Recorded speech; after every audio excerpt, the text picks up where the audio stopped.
Magandang araw po sa ating lahat. Magandang araw po lalong-lalo na sa ating Panginoon. Ako nga po pala si John Robby Medina.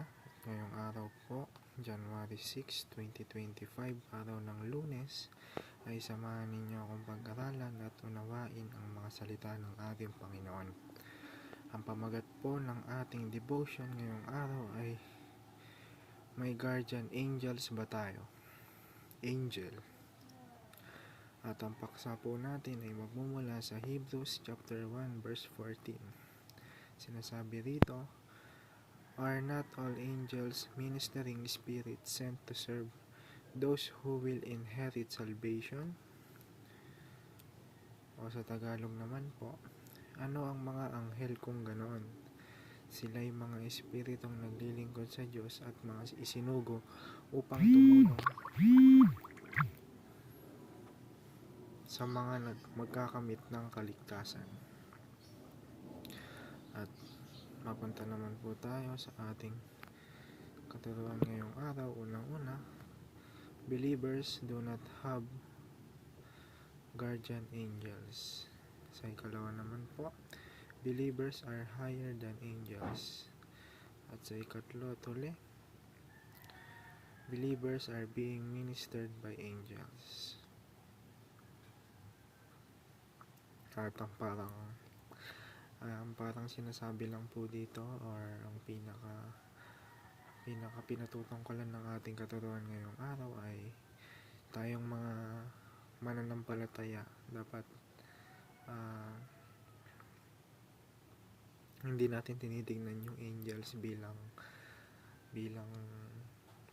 makapangyarihan or angat sa lahat, dahil Diyos lamang ang tanging makapangyarihan sa lahat.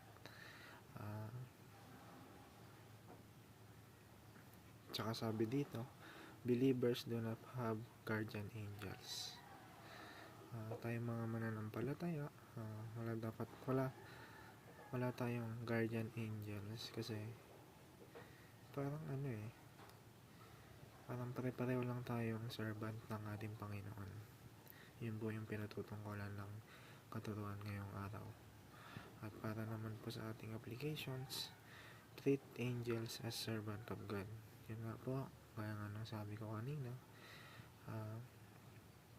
isipin natin na sila yung mga kapatid natin or kauri natin, dahil lahat tayong mga anghel, mga tayong mananampalataya, ay isa lang ang pinagsisilbihan, kundi ang ating Panginoong Jesucristo.